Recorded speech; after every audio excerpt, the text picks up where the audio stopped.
Breaking news TDP నేత వీరయ్య చౌదరి హత్య కేసులో ముగ్గురు నిందితులను అరెస్ట్ చేశారు ఒంగోలు పోలీసులు. పొన్నూరులో షేక్ అమీర్, పరిటాల గోపి, అశోక్ కుమార్ అనే వ్యక్తులను అదుపులోకి తీసుకున్నారు పోలీసులు. నిందితులు నిడుబ్రోలుకు చెందిన వారిగా గుర్తించారు.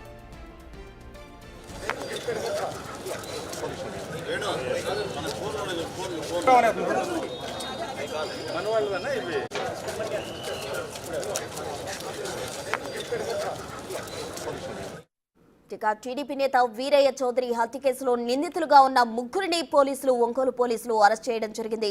పొన్నూరులో షేక్ అమీర్, పరిటాల గోపి, అశోక్ కుమార్ అనే వ్యక్తులను పోలీసులు అదుపులోకి తీసుకున్నారు. నిందితులు నిడుబ్రోలుకు చెందిన వారిగా గుర్తించారు. అయితే ఒంగోలులో ఉన్న ఆయన కార్యాలయంలోకి వెళ్లి అతి కిరాతకంగా టీడీపీ నేతను వీరంతా కూడా హతమార్చడం జరిగింది. అయితే ఆ హత్య కేసులో వీరే కీలకంగా ఉన్నట్టు కూడా గుర్తించిన పోలీసులు ముగ్గురు నిందితులను అరెస్ట్ చేయడం జరిగింది. వారిని నిడుబ్రోలుకు చెందిన వారిగా కూడా పోలీసులు గుర్తించడం జరిగింది.